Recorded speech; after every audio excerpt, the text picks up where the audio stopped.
LEX 18 News, State of the Commonwealth. Welcome back. During a white supremacist rally in Charlottesville, Virginia, a protester was run over and killed by a white supremacist from northern Kentucky. Then Lexington Mayor Jim Gray wasted no time in declaring that it was time for the statues of two Confederate figures, John C. Breckinridge and John Hunt Morgan, to be removed from Cheapside Park. With the National Spotlight Square on Lexington, the Urban County Council approved removing the statues from downtown, which was done without incident weeks later.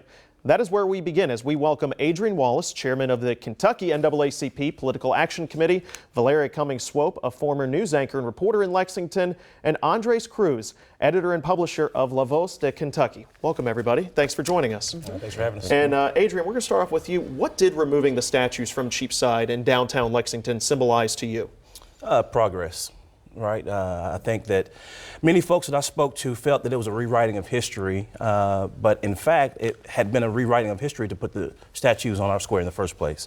So for me, I appreciate then Mayor Gray working behind the scenes with him and certainly the lead organization Take Back Cheapside in support of them to get that, to really make Lexington an inclusive city. And so for me, it was progress. And Valeria, I know you work in Cincinnati now, but you were a news anchor here for a long time. Mm-hmm. What did it symbolize to you?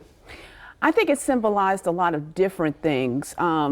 If you go to Cheapside, there's a historic marker that talks about what Cheapside stood for back in slavery time.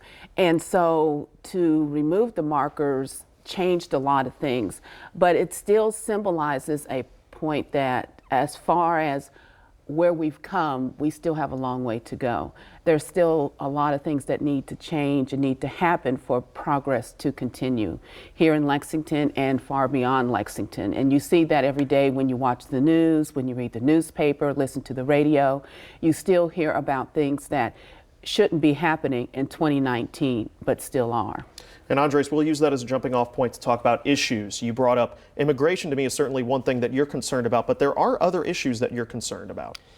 Well, there's many elements in our community that are currently affecting the development, the assimilation and the inclusion. I would say that probably one of the elements affecting our community is this climate of fear, this rhetoric, this narrative of exclusion, specifically coming from the ranks of the right and taking with the Republican Party.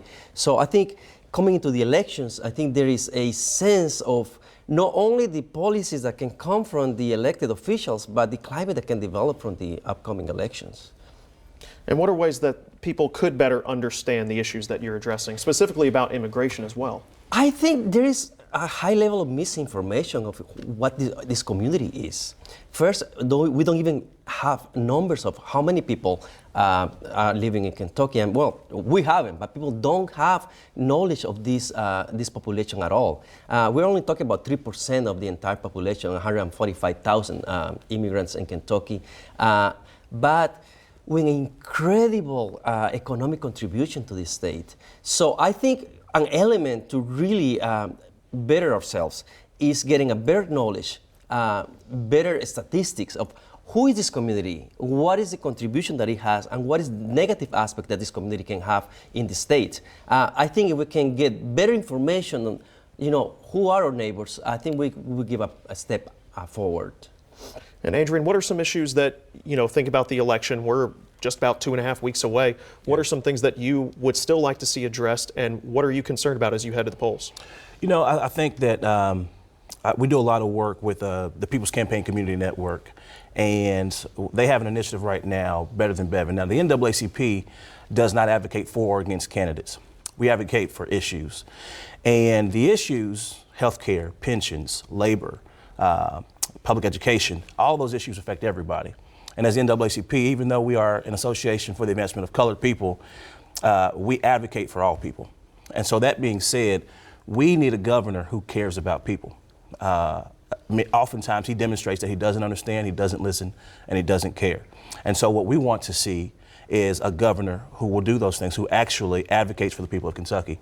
One of the main issues that I will point to that we nationally have advocated for is the restoration of voting rights. Iowa and Kentucky are the only two states in the United States that permanently disenfranchise voters. And it is up to the governor to pardon and restore those rights. Under the Fletcher 4-year administration, he gave back about 1,100 restorations. Under Governor Beshear's 8-year administration, he did about 9,500. And under Governor Bevin so far, he's only done about 1,400. And so one of our biggest questions is, how does he decide who gets their rights restored?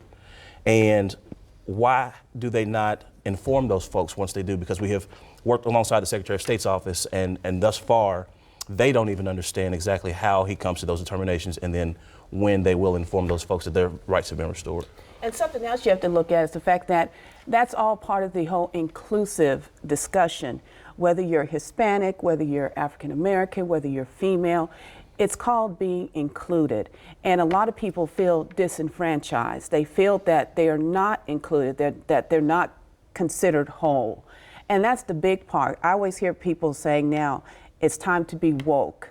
It's time to really understand what's going on and who actually is speaking and representing who you are.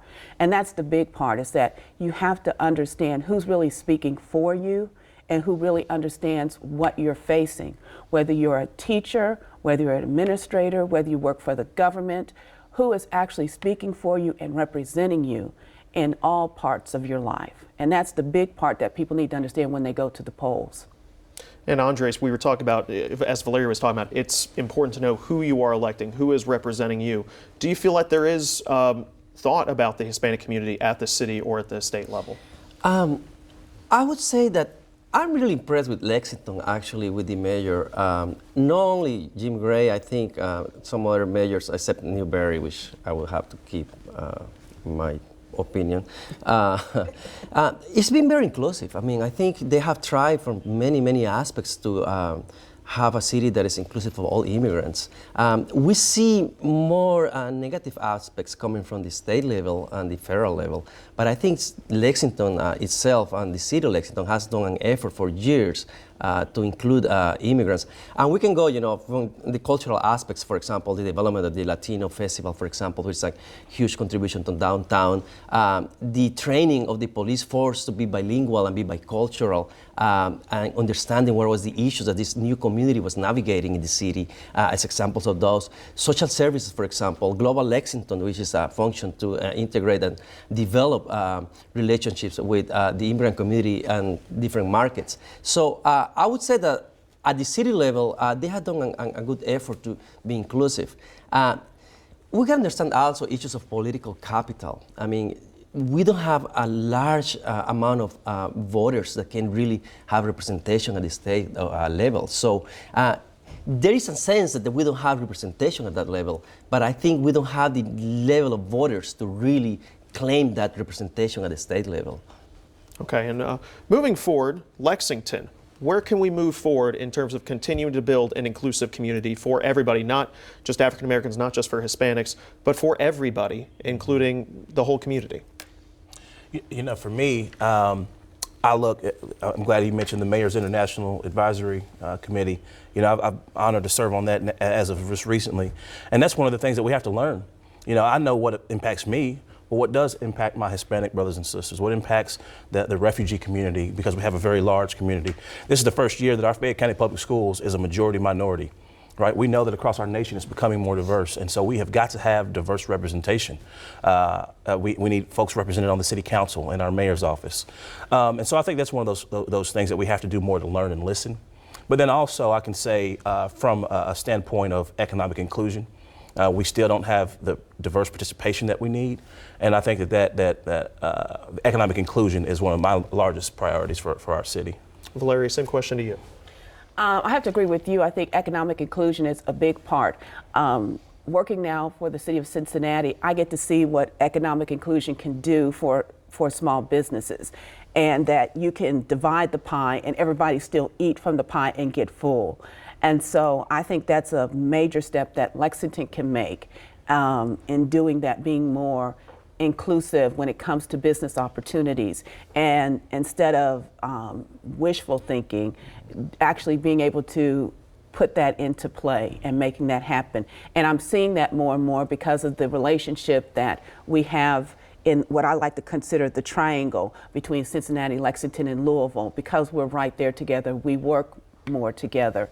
And so we see those opportunities that are there. So I think inclusion in terms of business opportunities for minority and women businesses and Hispanic businesses would be a big part of the next stage, the next step that needs to be made. Well, I agree what you guys are saying. I mean, it's basic, economic inclusion. And we were talking before this show, is like, if we talk about diversity, we need to talk about justice. We need to talk about democracy. Yeah. We need to talk about political participation. So I think we need to go in that direction. And we're going to talk about the new generations too. We have a DACA generation that is on the edge of losing their benefits or their rights. So that's an element that we need to think about too. These young people coming into participating in our communities, are they going to be excluded? Are they going to be full participants of our communities? So I will add that. Okay, well, thank you very much for the three of you for joining us. We really appreciate it. And that's it for this discussion. More State of the Commonwealth on LEX 18 is coming up after the break.